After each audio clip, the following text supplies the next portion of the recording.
एक ऐसी जगह को दिखाते हुए होता है जहाँ सख्त सर्दी पड़ रही थी और एक जहाज बर्फ के नीचे दबा हुआ था। ये यहाँ तक कैसे पहुँचा, इसका पता लगाने के लिए एक रिसर्च टीम लेजर से बर्फ को काट कर एक होल करती है और उस प्लेन के अंदर जाती है। उसके अंदर जाने में बहुत मुश्किल हो रही होती है। टीम मेंबर को कोई चीज दिखाई देती है जो कि कैप्टन अमेरिका की शील्ड की तरह लग रही होती है, क्योंकि उस पर भी स्टार बना हुआ था और थी भी ब्लू और रेड कलर की। इनको कंफर्म हो जाता है कि ये शील्ड ऑफ कैप्टन अमेरिका ही है।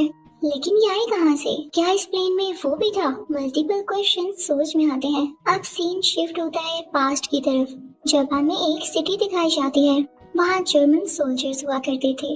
वो अपने लीडर के कहने पर एक एंशिएंट और मिस्टीरियस चीज को ढूंढ रहे होते हैं। जब कोई भी उसको ढूंढ नहीं पाता तो आर्मी लीडर खुद ही एक प्रीस्ट से मिलने जाता है। वहाँ उसको एक फेक कॉस्मिक क्यूब मिलता है, जिसे उठाते हुए वो जान लेता है कि ये तो असली नहीं है।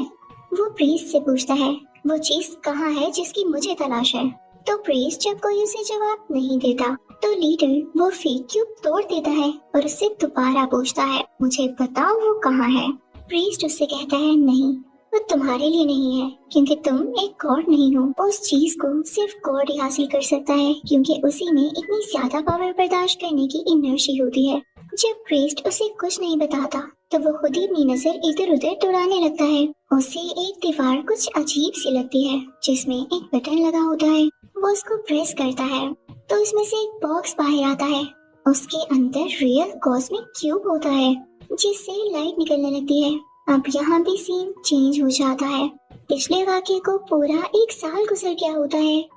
यहाँ हम बहुत सारे लड़कों को देखते हैं जो कि एक ही एज के होते हैं।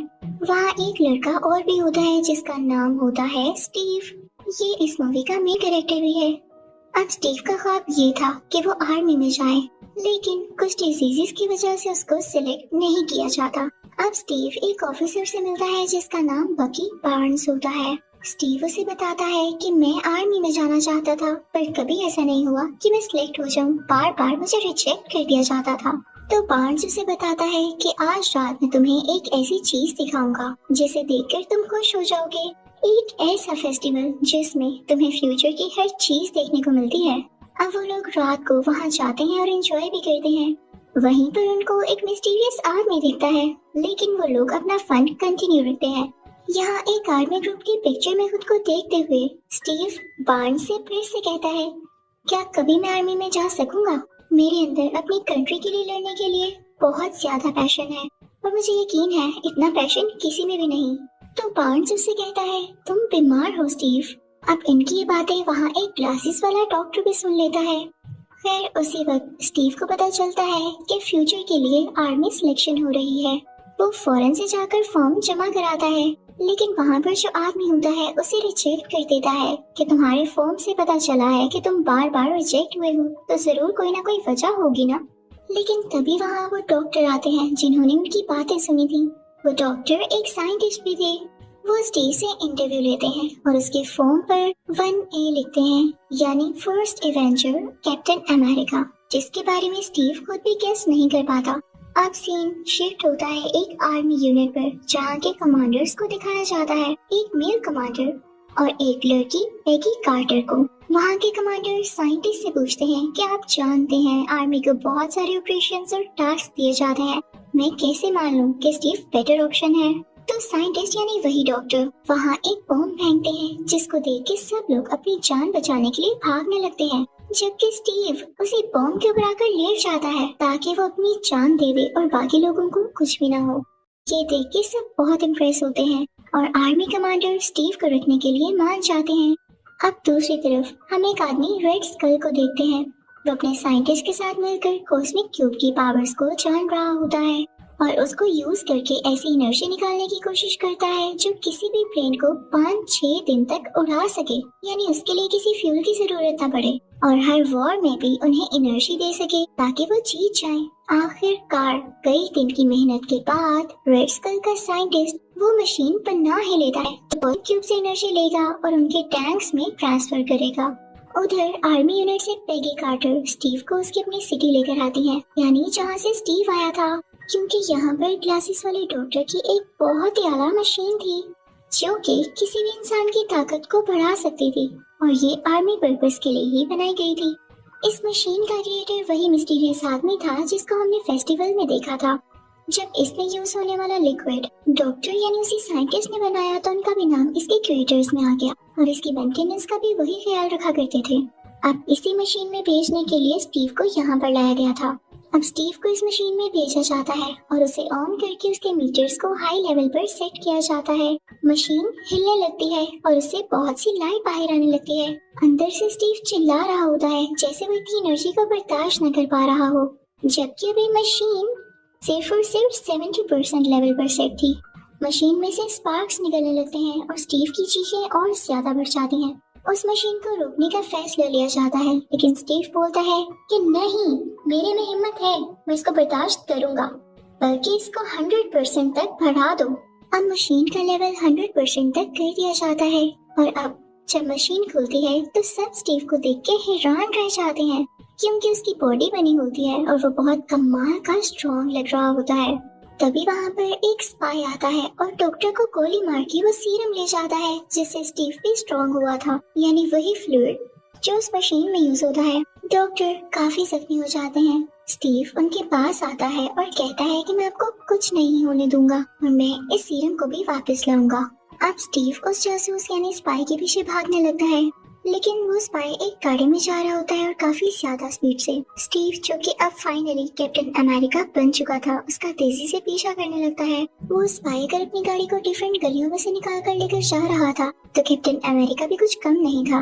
कैप्टन अमेरिका भी जंप्स लगाते हुए उसके पीछे जाता है, लेकिन अब वो स्पाई पानी में चला जाता है और अपनी वाटरशिप में वहाँ से भागने लगता है, लेकिन कैप्टन अमेरिका उसे पकड़ ही लेता है। लेकिन तब तक उसने जहर ले लिया था जिसकी वजह से वो बच नहीं पाता। स्टीव जब वापस जाता है तो उसे पता चलता है कि डॉक्टर की डेथ हो चुकी है और क्योंकि फ्लूइड जाने की वजह से आर्मी और सुपर सोल्जर्स को नहीं बना सकती, तो वो ये फैसला लेते हैं कि स्टीव ही अब कैप्टन अमेरिका होगा और सब सोल्जर्स को लीड करेगा, क्योंकि यही एक था जो कि सब सोल्जर्स से ज्यादा स्ट्रॉन्ग था। अब एक दिन एक मीटिंग में कैप्टन अमेरिका को ये पता चलता है कि उसका दोस्त यानी वही ऑफिसर बकी बार्न्स रेड स्कल के कब्जे में है, क्योंकि उसने रेड स्कल और उसकी टीम के खिलाफ एक कैंपेन चलाई थी जिसमें वो खुद ही बेचारा पकड़ा गया।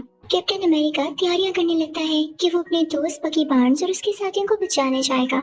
जैसे ही वो उस जगह पर एंटर होता है तो वहाँ पर फायरिंग शुरू हो जाती है, लेकिन जैसे तैसे करके कैप्टन अमेरिका वहाँ जाने के लिए मैनेज कर ही लेता है। अंदर जाकर देखता है कि बकी बार्न्स एक स्ट्रेचर के साथ बंधा हुआ है। वो काफी घबराया हुआ होता है और शायद होश में भी नहीं होता, लेकिन जैसे ही कैप्टन अमेरिका वहाँ जाकर उसे आजाद करवाता है, यानी उसे फ्री करता है, तो बार्न्स को कैप्टन अमेरिका देख के उसकी जान में जान आती है।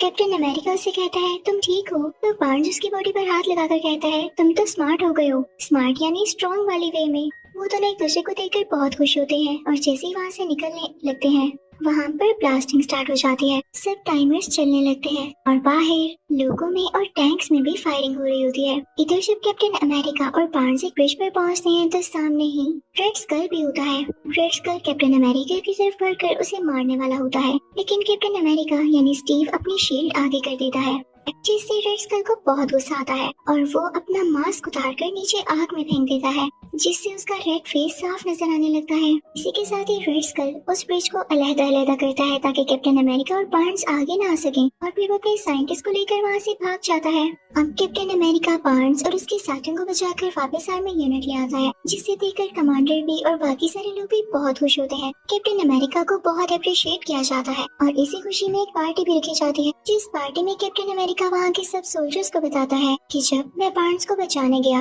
तो उस रूम में जहाँ बार्न्स को कैद करके रखा गया था, मैंने एक मैप देखा था जिस पर रेड स्कल ने कुछ कंट्रीज के फ्लैग्स बनाए हुए थे और इसका यही मतलब है कि वो हमारे बाद इन कंट्रीज पर अटैक करेगा, तो हमें इसके लिए ध्यान से रहना होगा और क्यों ना हम उन कंट्रीज को बचाएं। इससे हमारी इज्जत ही बढ़ेगी और लोग हम पर ट्रस्ट करने लगेंगे। इससे बड़ी बात क्या होगी। अब कैप्टन अमेरिका के साथ ही तैयार हो जाते हैं और अपने हथियार भी रेडी करने लगते हैं। वहाँ पर कैप्टन अमेरिका को एक नई शील्ड दी जाती है। अब कैप्टन अमेरिका अपने साथियों को लेकर एक ट्रेन की तरफ पहुँचता है जिसमें उस रेड स्कल का साइंटिस्ट था। वो लोग उसे पकड़ने ही यहाँ पर आए थे। कैप्टन अमेरिका अपनी सारी टीम को उस ट्रेन के अंदर भेज देता है और कुछ उस ट्रेन के ऊपर ही होते हैं। और यहीं पर ही जब एक रस्सी की मदद से बार्न्स भी उस ट्रेन पर चढ़ रहा होता है तो ट्रेन एक खतरनाक जगह से गुजरती है और बार्न्स नीचे गिर जाता है।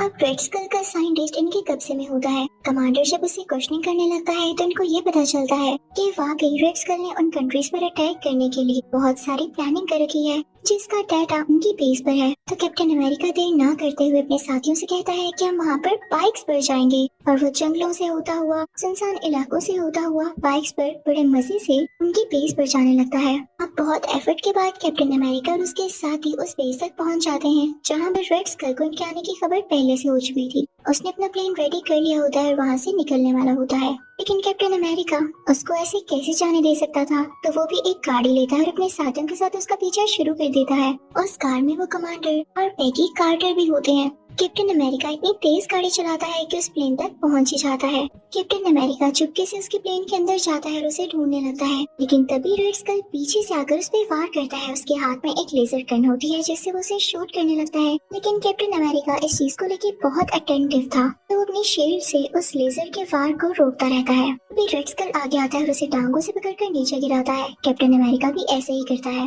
वो एक दूसरे को कमर और टांगों से पकड़ पकड़ कर गिरा रहे होते हैं। रेड स्कल पे कुछ काम नहीं था और वो भी आगे से बराबर वार कर रहा था, तो कैप्टन अमेरिका उसे उठाकर उसकी मशीनरी पर फेंकता है, जिससे जहाज का सारा सिस्टम खराब होने लगता है और वो नीचे की तरफ जाने लगता है। अब रेड स्कल कैप्टन अमेरिका को धकेलते हुए यानी उसे पुश करते हुए रेंगता हुआ कंट्रोलिंग सिस्टम तक जाता है और वहाँ की सेटिंग करके जहाज को फिर से ठीक उड़ाने लगता है। और फिर से कैप्टन अमेरिका की तरफ अपनी लेजर गन के साथ आता है और उससे कहता है तुम्हारी हिम्मत कैसे हुई, लेकिन कैप्टन अमेरिका रोल होते हुए अपनी जान बचाता है और फिर से अपनी शील्ड का यूज करते हुए उसके लेजर शॉट्स को रोकता है। लेकिन इसी दौरान वो कॉस्मिक क्यूब भी हिल जाता है और नीचे गिरने वाला होता है कि तभी रेड स्कल उसे उठा लेता है, लेकिन उसमें इतनी ज्यादा एनर्जी थी कि वहाँ पर स्पार्क्स होने लगते हैं क्योंकि रेड स्कल की बॉडी के अंदर तक जाते हैं। फिर हम देखते हैं कि रेड स्कल इसी के साथ ही गायब हो गया है। शायद उसकी एनर्जी को वाकई बर्दाश्त ही नहीं कर सका और कॉस्मिक क्यूब जब प्लेन के नीचे गिरता है तो वहाँ की रोड्स को पिघलाता हुआ प्लेन से नीचे ही गिर जाता है। अब कैप्टन अमेरिका वहाँ के कंट्रोलिंग सिस्टम पर आता है, जहाँ पर उसे पता चलता है कि रेड स्कल इसी प्लेन के जरिए ही बाकी कंट्रीज पर अटैक करने वाला था, क्योंकि इसमें बॉम्ब्स भी पड़े हुए थे और मिसाइल्स भी थे। कैप्टन अमेरिका सोचता है कि मेरे पास और कोई चारा नहीं रहा, अगर टाइम खत्म हो गया तो प्लेन अपने आप उस जगह पर मिसाइल छोड़ने लगेगा और मैं नहीं चाहता कि मेरी कंट्री तबाह हो जाए, तो वो अपनी जान सेक्रीफाइस करने का डिसीजन लेता है ताकि वो इस पूरे प्लेन को क्रैश कर देगा किसी ऐसी एरिया में जहाँ पर बर्फ ही बर्फ हो और ब्लास्ट हो तो सिर्फ उसी जगह तक हो और किसी पॉपुलेशन को या किसी इंसान को कोई नुकसान न पहुंचे। तो वो साथ ही पैगी कार्टर को कॉल करता है और उसे सब कुछ बताता है कि पैगी मैं अपनी जान कुर्बान कर रहा हूँ।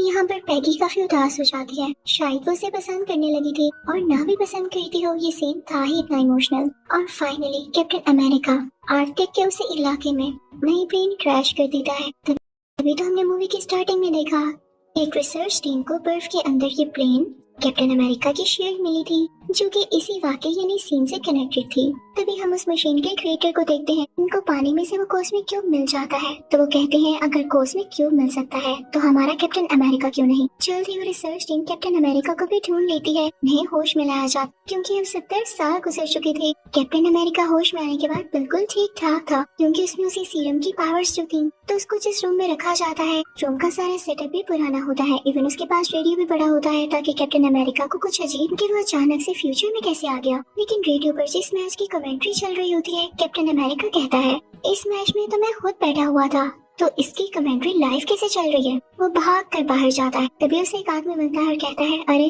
तुम बाहर आ गए, हमने सोचा था हम तुम्हें आहिस्ता आहिस्ता बताएंगे ताकि तुम घबराओ नहीं। तो चलो तुमने पता लगा ही लिया है, इसको समझ भी जाना। मुझे अच्छा लगा कि तुम इतने ज्यादा समझदार हो। इसी के साथ इस मूवी का यानी कैप्टन अमेरिका का पार्ट 1 खत्म हो जाता है। Thank you for watching.